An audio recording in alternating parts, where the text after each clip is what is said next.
श्री श्री गुरु गौरांगव जयता। श्री श्रील विश्वनाथ चक्रवर्ती ठाकुर विरचित माधुर्य कादंबिनी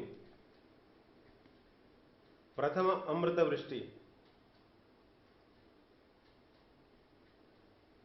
साधकों के हृदय क्षेत्र में नवदा भक्ति रूप धान्य आदि शस्य समूह को अथवा सद्योजात नवीन कोमल भक्ति रूप शस्य समूह को सम्यक प्रकार से जीवनी शक्ति प्रदान करने वाली अपने उदय की प्रारंभिक अवस्था में ही स्वसुख भोग की कामना वासना रूपी ग्रीष्म ऋतु के तीव्रता को दूर करने वाले विश्व के समस्त नदी रूप भक्त समूह को उल्लास से भर देने वाली स्वयं भगवान श्री कृष्ण चैतन्य महाप्रभु की कृपा रूपी असीम प्रभावशाली माधुर्य कादंबिनी बहुत दूर से ही मरुभूमि में स्थित शुष्क प्राय नीरस वृक्ष रूप मुझमें सरसता का संचार करे।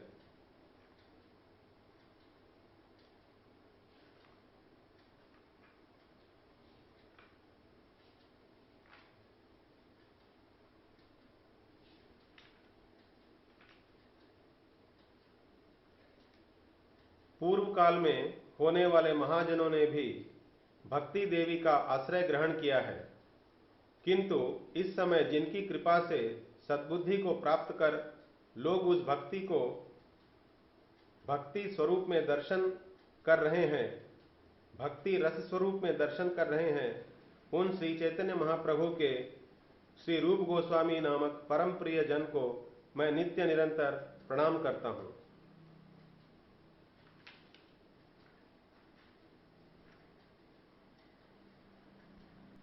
श्रुति अर्थात वेद ही सर्वश्रेष्ठ शब्द प्रमाण है। तैत्तिरीय उपनिषद की द्वितीय वल्ली के पंचम अनुवाक के द्वितीयांश में कहा गया है, ब्रह्मपुच्छम प्रतिष्ठा, अर्थात ब्रह्म आनंदमय पुरुष का आश्रय या प्रतिष्ठा है, अर्थात ब्रह्म का आश्रय कर ही आनंद पुरुष की सत्ता है। इस श्रुति के द्वारा आनंदमय पुरुष से भी ब्रह्म की श्रेष्ठता का निरूपण किया गया है। पुनः इसी उपनिषद के 7वें अनुवाक के द्वितीयांश में कहा गया है, रसो वैसः रसम ह्येवायम लब्ध्वा आनंदी भवति, अर्थात भगवान रस स्वरूप हैं, जिनको प्राप्त कर जीव आनंदी अर्थात आनंद युक्त होता है। यह रस तत्व ही परात्पर तत्व या सर्वश्रेष्ठ तत्व है। इस श्रुति में रस तत्व को ब्रह्म से भी श्रेष्ठतम परात्पर तत्व माना गया है। वह परात्पर तत्व हैं रसिक शेखर भगवान श्री कृष्ण, क्योंकि श्रीमद् भागवत में उनको 12 रसों का विषय बतलाया गया है।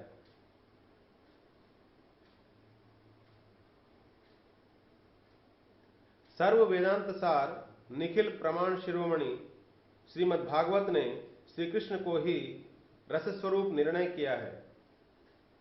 श्रीमद् भागवत 14:27 में भी, भगवत गीता 14:27 में भी ब्रह्मणो ही प्रतिष्ठा हम बतलाया है, अर्थात इस वाक्य के द्वारा भगवान श्री कृष्ण ने अपने को ब्रह्म की प्रतिष्ठा अर्थात परात्पर तत्व रस स्वरूप का निर्देश दिया है। इन सब प्रमाणों से यह सिद्ध है कि व्रजेंद्र नंदन श्याम सुंदर श्री कृष्ण ही परात्पर रस स्वरूप हैं। उन श्री व्रजेंद्र नंदन की बाल्य, पौगंड्य और कैशोर की लीलाओं से यह निर्दिष्ट होता है। स्वयं भगवान श्री कृष्ण विशुद्ध सत्व में अपने नाम, गुण, रूप, लीला और विग्रह से सर्वथा रस स्वरूप हैं। वे अपनी स्वेच्छा से प्रेमी भक्तों के हृदय में उनकी श्रवण, नेत्र, मन, बुद्धि इत्यादि वृत्तियों में अवतीर्ण होते हैं।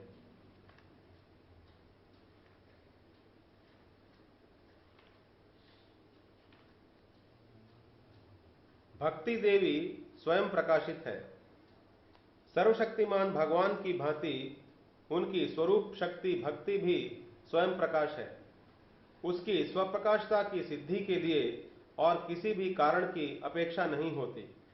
श्रीमद् भागवत में भी कहा गया है, यतो भक्ति रधोक्षजे अहैतुकी अप्रतिहता इत्यादि, अर्थात अधोक्षज भगवत भक्ति बिना किसी कारण के भी स्वयं उदित हुआ करती है। अधोक्षज भगवत भक्ति बिना किसी कारण के ही स्वयं उदित हुआ करती है। अन्यत्र श्रीमद् भागवत में और भी कहा गया है, यदृच्छया मत कथादो, अर्थात मेरी स्वरूप शक्ति भक्ति की कृपा से ही मेरी लीला कथा आदि में रुचि उत्पन्न होती है।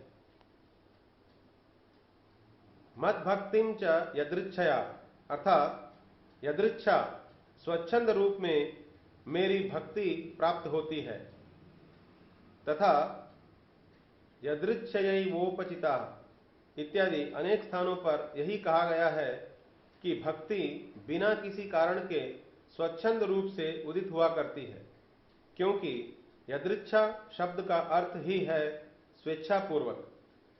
कोश में भी यदृच्छा का अर्थ स्वैरिता या स्वेच्छा ही किया गया है।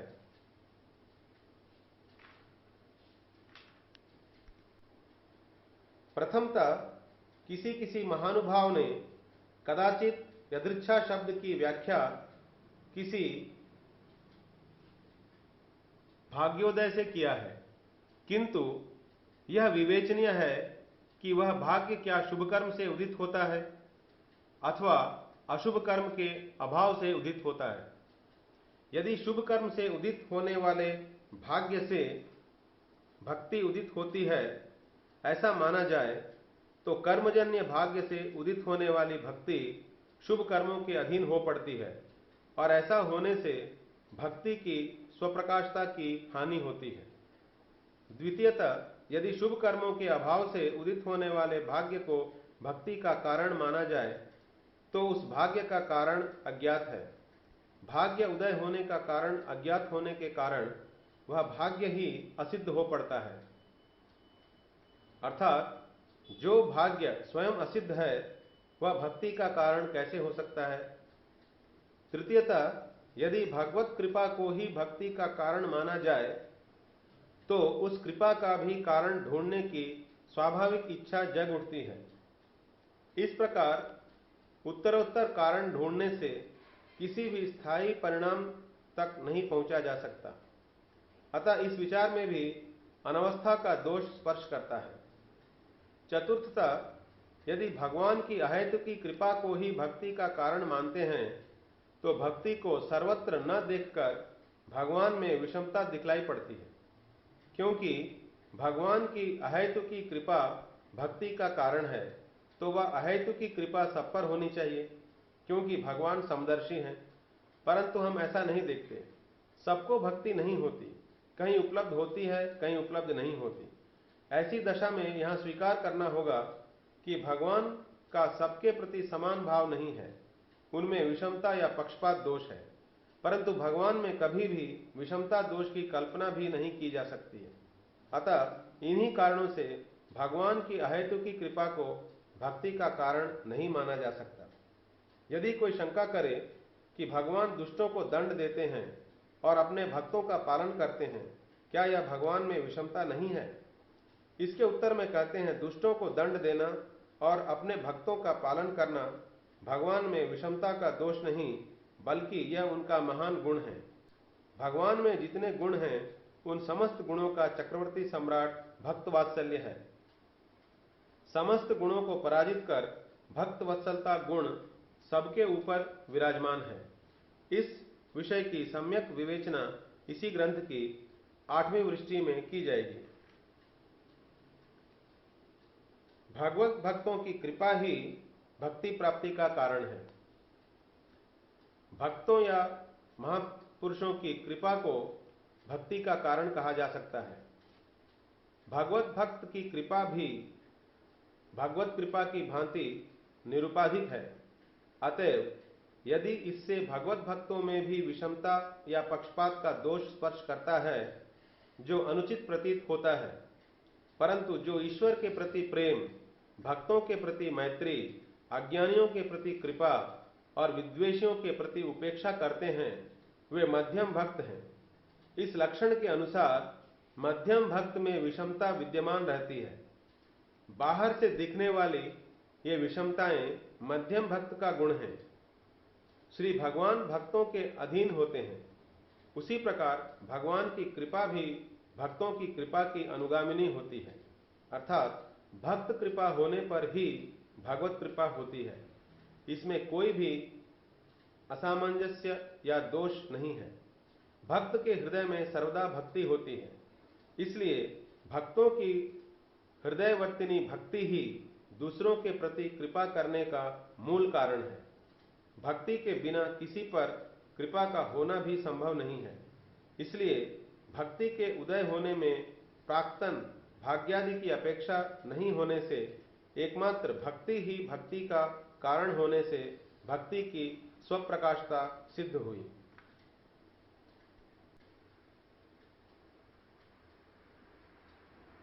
भक्त द्वारा भगवान की कृपा का प्रकाश। इसलिए यह केनाप्यतिभाग्येन जात श्रद्धोस्य सेवने, अर्थात जो व्यक्ति किसी अतिशय भाग्यवश भगवान की सेवा करने के लिए श्रद्धायुक्त होता है।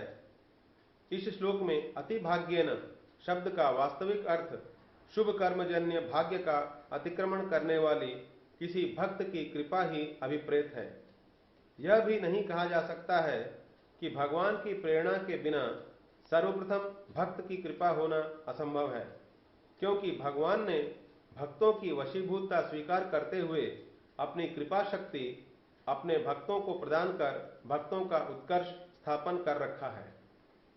भक्तों के अपने प्रारब्ध द्वारा उपार्जित बाह्य इंद्रियों के व्यापार में अंतर्यामी भगवान का नियंत्रण मात्र रहता है। वस्तुतः अपने भक्तों के प्रति उनका अनुग्रह ही दिखता है। जैसा कि श्रीमद् भगवत गीता में कहा गया है, तत्प्रसादात् पराम शांतिम स्थानम प्राप्स्यसि शाश्वतम, अर्थात तुम उन ईश्वर के प्रसाद से परम शांति और नित्य धाम को प्राप्त करोगे। यहां पर प्रसाद शब्द से अपनी कृपा शक्ति दान रूप अनुग्रह को ही समझना चाहिए। यह पहले कहा जा चुका है।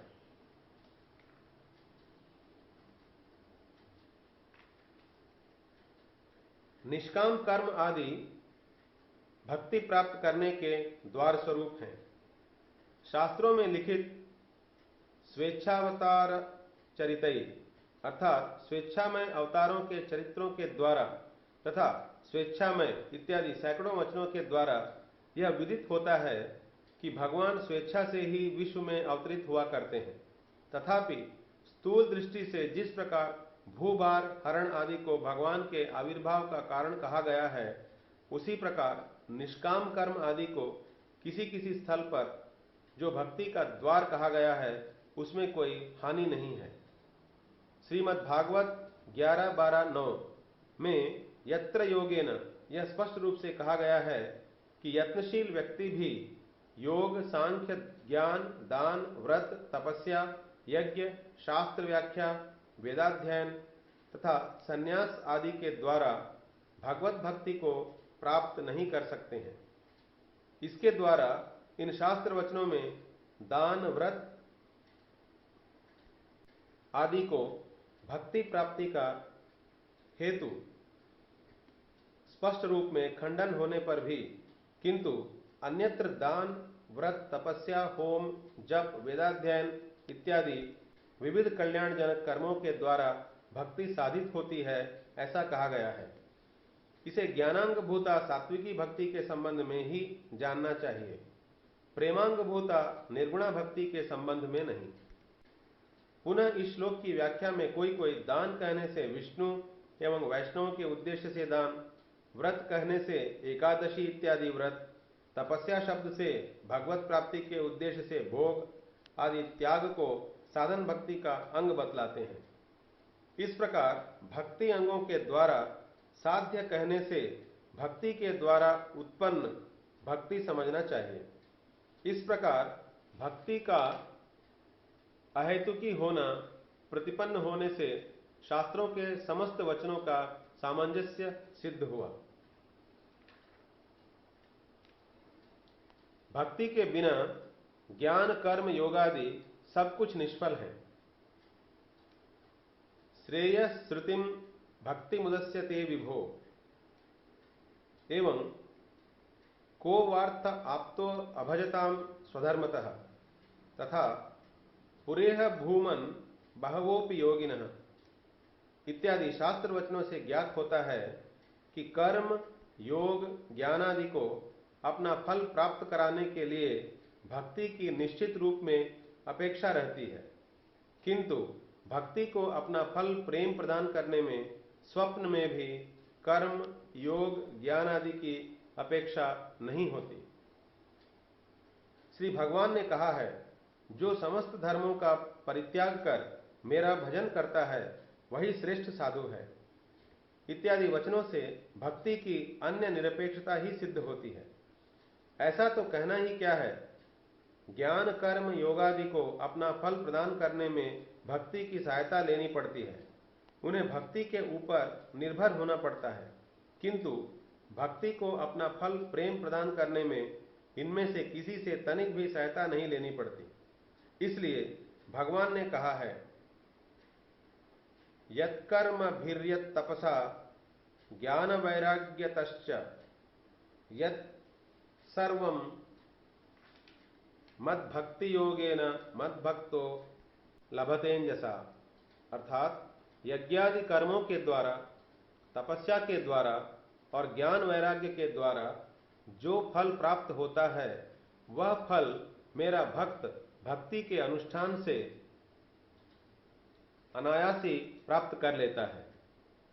परंतु भक्ति के बिना मनुष्य की जाति शास्त्र ज्ञान जप तपस्या इत्यादि ऐसे ही निष्फल और व्यर्थ हैं जैसे लोक रंजन के लिए प्राणहीन देव को वेशभूषा के द्वारा सजाना व्यर्थ और निष्फल है। तात्पर्य यह है कि भक्ति के बिना मनुष्य का उच्च वंश में जन्म, शास्त्र ज्ञान, जप तथा तपस्या आदि सब निष्फल है। जैसे शरीर प्राणों के अधीन है, उसी प्रकार ज्ञान जप तप योगादि भक्ति के ही अधीन है। और कर्मयोग अर्थात याग यज्ञादि के अनुष्ठान में काल देश पात्र द्रव्य अनुष्ठान और पवित्रता आदि की अपेक्षा रहती है। भक्ति के लिए ऐसा विधान नहीं देखा जाता है। इसलिए शास्त्रों में ऐसा देखा जाता है, हे लुब्धक, हरिनाम कीर्तन आदि भक्ति अंगों के अनुष्ठान में देश काल आदि का कोई विचार नहीं है, बल्कि उच्चिष्ट अवस्था में भी नाम कीर्तन का निषेध नहीं है। श्रद्धा सहित हो अथवा अवहेला पूर्वक एक बार मात्र परिगीत होने पर भी श्री कृष्ण नाम नरमात्र को समस्त प्रकार के दुखों से परित्राण कर देते हैं इत्यादि।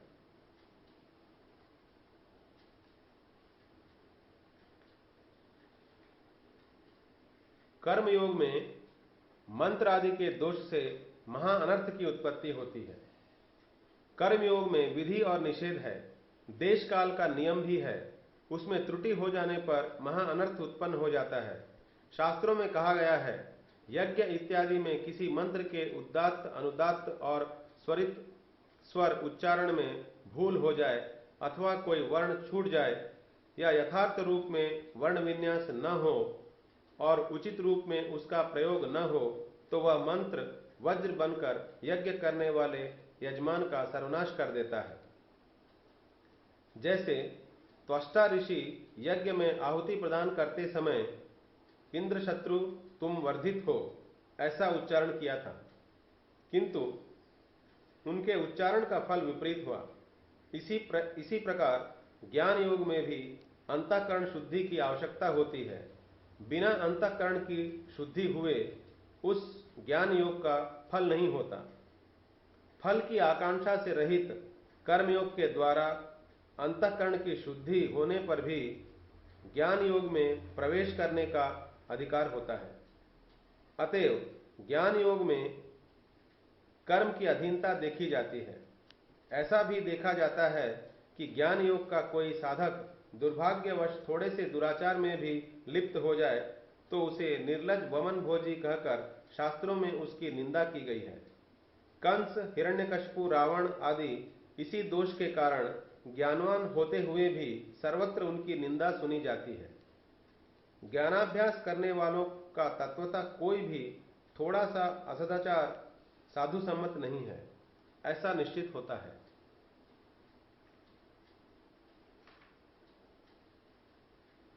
भक्ति द्वारा हृदरोग, काम का विनाश।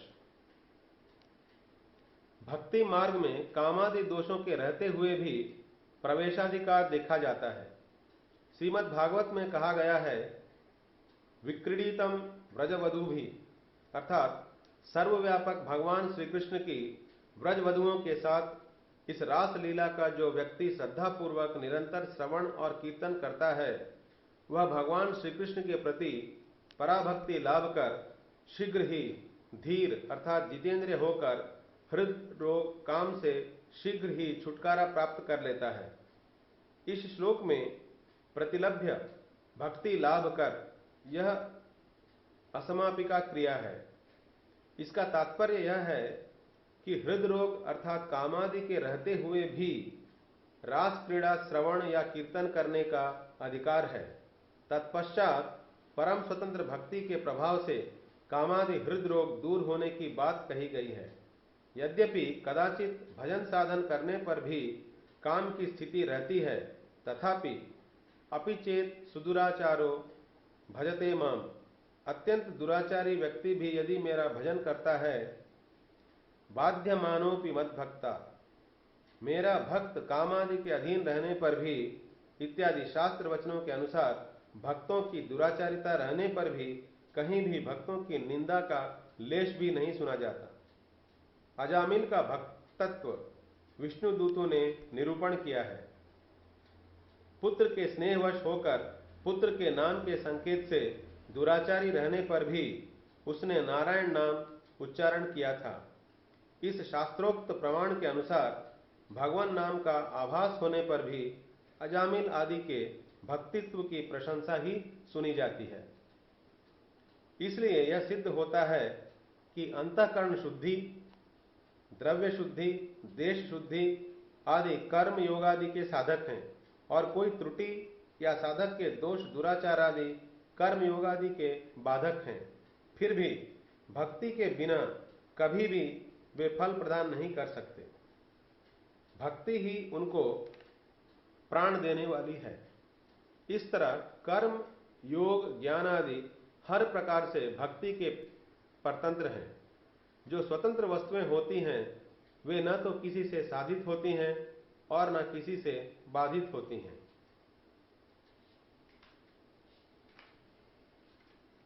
मोक्ष की अपेक्षा भक्ति का श्रेष्ठत्व। कोई अज्ञ व्यक्ति ही कहते हैं कि एकमात्र ज्ञान ही भक्ति का साधन है, परंतु ज्ञान का साध्य जो मुक्ति है उससे भी भक्ति का परमोत्कर्ष शास्त्रों में निर्णय किया गया है। श्रीमद् भागवत में ऐसा कहा गया है कि श्रीहरि भले ही मुक्ति दे दें, परंतु भक्ति योग कभी भी प्रदान नहीं करते। और भी कहा गया है कि हे महामुने, करोड़ों करोड़ों सिद्ध मुक्त व्यक्तियों में भी श्री नारायण के सेवापरायण प्रशांत चित्त एक भक्त का मिलना भी बड़ा ही दुर्लभ है। इस प्रकार के अनेक वचन शास्त्रों में मिलते हैं जिनसे ज्ञान से भक्ति का उत्कर्ष अथवा ज्ञान के परम फल मुक्ति से भी भक्ति का परम उत्कर्ष प्रतिपादित होता है।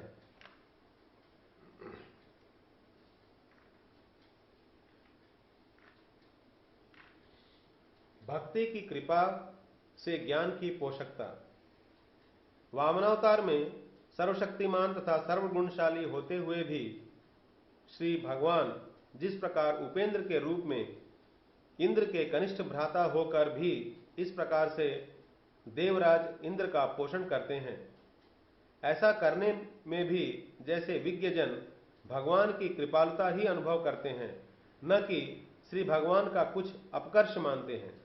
उसी प्रकार ज्ञान प्रधान शास्त्र वचनों में भक्ति को ज्ञान के अंग के रूप में प्रतिपादन करने से परम स्वतंत्र भक्ति देवी कृपा कर सत्वगुण के अवलंबन से ज्ञानांग होकर ज्ञान की पोषकता ही करती है। सुधीजन विद्वज्जन ऐसा ही निर्णय करते हैं। भक्ति देवी स्वयं पुरुषार्थ शिरोमणि है। भक्ति से भक्ति उदित होती है। इस श्रीमद् भागवतीय वचन से यह सिद्ध होता है कि भक्ति से ही भक्ति आविर्भूत होती है, क्योंकि भक्ति देवी स्वयं सब प्रकार पुरुषार्थ शिरोमणि है। अतएव श्री भगवान की भक्ति उनकी स्वरूपभूता महाशक्ति भक्ति देवी की सर्वव्यापकता, सर्ववशीकारिता, सर्वोत्कर्षता, परम स्वतंत्रता एवं स्वयं प्रकाशकता का यहाँ किंचिन मात्र वर्णन किया गया है। फिर भी भक्ति के अतिरिक्त किसी अन्य साधन में प्रवृत्ति दिखती है तो उस व्यक्ति में बुद्धि का पूर्ण विकास नहीं हुआ है, ऐसा समझना चाहिए। इसलिए अमानव या जड़ पशु को छोड़कर ऐसा कौन हो सकता है जिसकी भक्ति में प्रवृत्ति न हो, इत्यादि वचनों से यही सिद्ध होता है। भक्ति का सर्वोत्कर्ष नामक प्रथम अमृत वृष्टि का भावानुवाद समाप्त। सारांश। रस स्वरूप श्री कृष्ण ब्रह्म के भी आश्रय हैं। भक्ति देवी स्वयं प्रकाशित है। भक्ति किसी भी कर्म के अधीन नहीं है। भगवत भक्तों की कृपा ही भक्ति प्राप्ति का कारण है। निष्काम कर्म आदि भक्ति प्राप्त करने के द्वार स्वरूप है। भक्ति के बिना ज्ञान कर्म योगादि सब कुछ निष्फल है। भक्ति द्वारा हृदय रोग काम का विनाश होता है। मोक्ष की अपेक्षा भक्ति श्रेष्ठ है। भक्ति की कृपा से ज्ञान की पोषकता है। भक्ति देवी स्वयं